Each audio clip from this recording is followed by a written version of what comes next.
What's up guys, Meredith with AmericanTrucks.com, and today we're checking out the Fox Performance Series 2.0 front coilover IFP shock for 0 to 2 inches of lift, fitting all 2019 and newer Ram 1500s without the air ride suspension and excluding the TRX models. Now the factory stance on the Ram has a pretty big rake to it, which may be helpful for towing applications, but day to day it doesn't look that appealing, and the factory ride height can become a hindrance if you do want to take your truck on the dirt. Now this coilover from Fox, however, will turn that around, creating a more defined stance for your truck while also improving your ride performance, especially if your factory struts are worse for wear. Now I do want to call out that this will just come with one in the kit, so what you see here is what you get. You will have to purchase two if you want to upgrade both sides in the front. While it may not look like it on the table, you're going to be getting a lot out of this coilover setup. Now, one being the leveled stance that this will give your truck, offering a distinct look. You'll have better clearance to clear obstacles much easier that you may have previously come in contact with, and the shock itself is going to offer a drastic upgrade in your ride quality, whether you're sticking to the street or you're taking your truck on the dirt. Now, thanks to the nature of being a coilover, you can also customize the height by fine-tuning the suspension on the collar here, and considering that this just comes with the front strut, you can pair this with whatever rear shocks to optimize and customize your setup. Now at a full 2-inch ride height, depending on your setup, you will also be able to fit up to a 33-inch tire inside the wheel well to increase your performance just that much more. Now any more than that, you may have to do some modifications for proper clearance, but keep in mind that at that top height, 33 is going to be your best bet.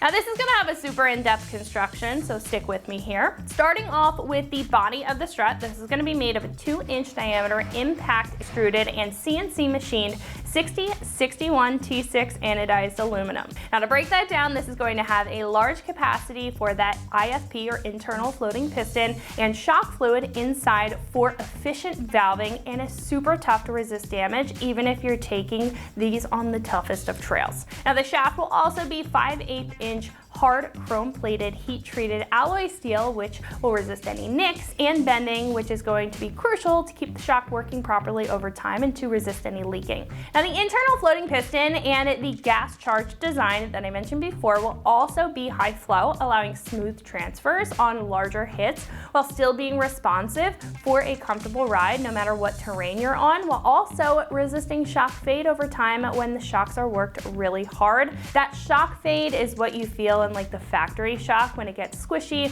It's cavitation or air bubbles that form in the shock. However, this is going to resist that for a very long lifespan. This will come in at about $600 for a singular coilover, and compared to other kits and choices on the site, this is set at a pretty average price point for a more premium option. Now I say premium in the fact that this is going to provide some really functional features for all types of driving, and with Fox being a big name in the industry, there is going to be a lot of quality here, and you can see that within the design and within the construction. Now this won't, however, be over the top though for owners who don't need every single bell and whistle like a reservoir setup or an adjustable dampening setup, making it a great middle ground option if you're looking for a high-performing coilover system, but you're not necessarily looking to completely break the bank. Now install is going to be a 2 out of 3 wrenches on the difficulty meter. I would recommend a little bit of mechanical know-how in order to get this onto your truck, and for each side it should take you about 2 hours to get the job done. Keep in mind it is going to be double that if you're doing both sides. However, at this point we can head over to our shop and check out a detailed breakdown on how to get this onto your Ram at home. So that is going to wrap it up for my review. Let's go ahead and get into the install. For this install you need an impact, 22, 21, and 18mm socket, a hammer, a 15/16, 13/16, 17, 16, and 10mm wrench, a pry bar, and also not shown be a lift and a pole jack. All right, today we're going to be installing some front struts on our Ram. First we're going to watch a quick video of how to install the stock ones, then we're going to come back here to install the new ones. First things first, guys, of course you want to get your truck up in the air, whether you're using a lift or if you're working on the ground with the jack and jack stands. Now I got my 22 socket here in my air tools. I'm going to get this wheel out of the way so we can get started.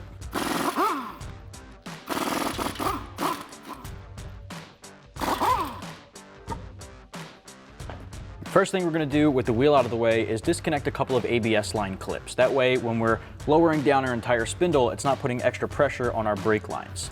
Now, this line here, the ABS line and the brake line are connected. So we're gonna pull back on this plastic clip to disconnect and slide those guys out. Follow the ABS line up and it's connected to the upper control arm. We're gonna wiggle that guy back and forth to disconnect it. Follow it back down to the spindle and there's one more to pull out. All right, now on the back of the spindle, you'll see this metal clip. It's more of an S-shaped. We're just gonna wiggle this rubber grommet out of that. And now you can see this whole thing's loose and has a lot of slack. Next step, we're gonna pick up our 21mm deep socket and we're gonna loosen it and remove the nut holding on our tie rod end. Now what I like to do is once I have that nut off, pull the tie rod end out, and I like to put the nut back on just so we don't lose it. Next, we're gonna remove the bottom bolt of our strut. Now, it's a 21mm bolt head with a 15/16 nut on the opposite end. So I've got my wrench on the nut there and my 21 on the bolt head. We're gonna get this guy off. Now, we may need a hammer to tap this out, but if you can wiggle it out, you can do that now. All right, next we wanna remove the bottom of our sway bar end link nut and the upper control arm to spindle nut. Those things are gonna have the entire spindle drop down, or the lower control arm as well, and we wanna make sure we have that weight supported so it doesn't drop down on us. So if you're working on a lift, grab a pole jack at this point. If you're working on the ground, a hydraulic jack will do the trick. All right, next up, we're gonna grab an 18mm deep socket and loosen and remove the bottom nut of our sway bar end link that connects to the lower control arm. Now, in theory, you could remove the top portion that connects to the sway bar, but I find it easier to do it this way just because there's a lot more room to work with and I can get an impact gun on here. So now we can take the 18 and remove it. With this out of the way, when we go to lower this thing down, the sway bar won't stop it from going as low as we need it. All right, so next we want to tackle the upper control arm to the spindle bolt. Now when we're trying to loosen it, this is going to rotate back and forth. In order to keep it from doing that, to make our lives easier, I'm just going to take this nut off and put our tie rod end back on. Now we don't have to tighten it down, but that'll keep it from moving around too much and help us out. With your lower control arm still supported, grab a 13/16 wrench or a 21, and you're gonna go in here and break this upper control arm to spindle nut loose. We have this loose, I'm gonna bring the nut down to a couple of the last threads. We're not gonna completely remove the nut just yet. As you can see, the spindle is still attached to the upper control arm. We need to grab a hammer and break this guy loose so it'll jolt free. If you completely remove this nut, that'll break free and it'll drop down. So this is gonna help catch it. Then we'll come back and remove it. So we're gonna grab a hammer and tap on the actual spindle. You don't wanna hit the upper control arm. You don't wanna risk damaging the bushing. So we're gonna hit this side right here on the spindle.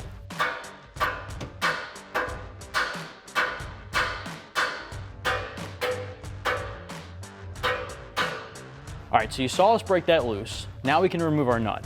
I'm gonna grab a pry bar and put it on the coil and pull down on the upper control arm. That way we can disconnect them. Let's work that nut off. All right, I'm gonna drop that off to the side for now. You wanna grab the spindle and slowly let go of the upper control arm. Now we can bring this down. Right now I'm just gonna take that nut and again, just thread it up on the upper control arm just so we don't lose it. All right, now we have our truck lowered a little bit to gain access to the top of our strut. Now there's 3 nuts. If you push this liner back a bit, 1 in the front right here, and then 2 at the back. Now you'll see the wire is actually mounted to the top of that, so we'll be able to pop those off in just a bit. I would definitely recommend a 16mm ratcheting wrench. I have a longer guy here to give me a little bit more leverage. This is gonna make life a lot easier, just ratcheting back and forth. Otherwise, you can use a regular wrench or a ratchet and socket if you can get it in there. So let's get these 3 nuts off.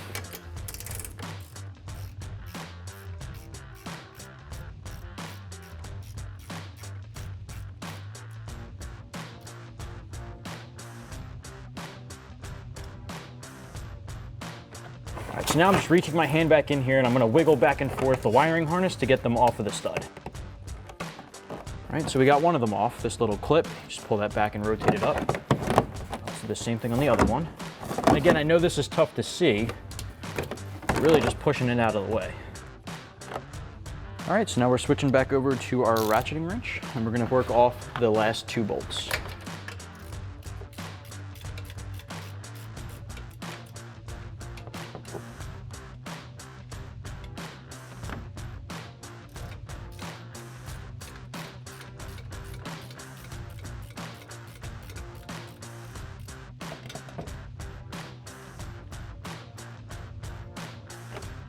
All right, at this point, the strut is loose. We just have to get it out of position. So in order to do that, I'm gonna push down on the entire spindle lower control arm assembly, lift this guy up, and pop it out. Just like that. All right, now we're gonna install our new strut. So we're just gonna line it up, make sure this front stud is facing forward and the bottom is lined up. And once we get that in there, we're gonna put our flat washer and 17mm nut on top.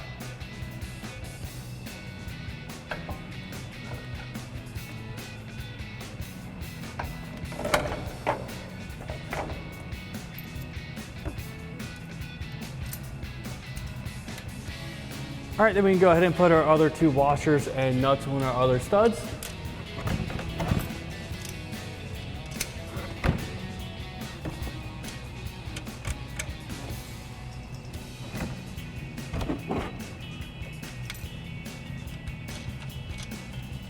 All right, then we're gonna grab our 17mm ratcheting wrench and tighten them down.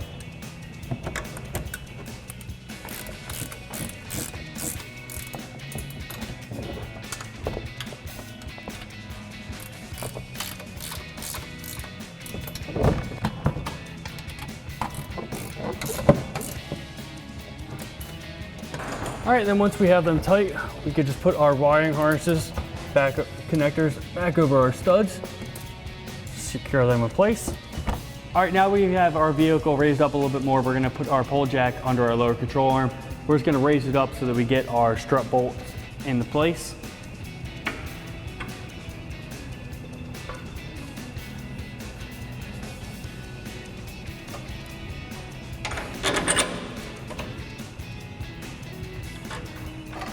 All right, now we can lower everything back down and tighten everything up. All right, now we're gonna go get our upper control arm back into our knuckle. So we're just gonna get our pry bar, get in between the spring here, just lift it up. It'll settle in place. Just hand tighten our nut here. All right, we're gonna put our tie rod back into our knuckle. We can put our nut on. We'll grab our impact and 21mm socket and tighten that down. All right, and also while we're here, we're gonna tighten our lower strut mount. That's our 15/16 wrench for our nut, 21mm socket for our head.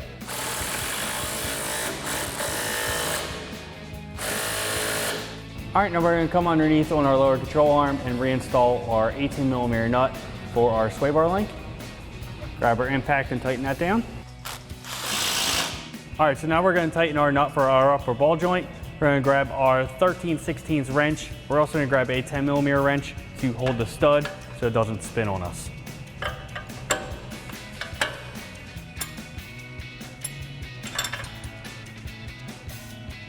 All right, and we can re-secure our ABS wires with our top clip up here. Our clip that goes to our brake line. All right, now we'll just secure our ABS wire in our bracket on the back of the knuckle. All right, now you just repeat those same steps for the other side. All right, and that wraps up our install of our Fox Performance Series 2.0 front coilover IFP shock for a 0 to 2 inch lift for our 2019 and newer Ram 1500 without air ride, excluding the TRX. And remember, for everything Ram, keep it right here at AmericanTrucks.com.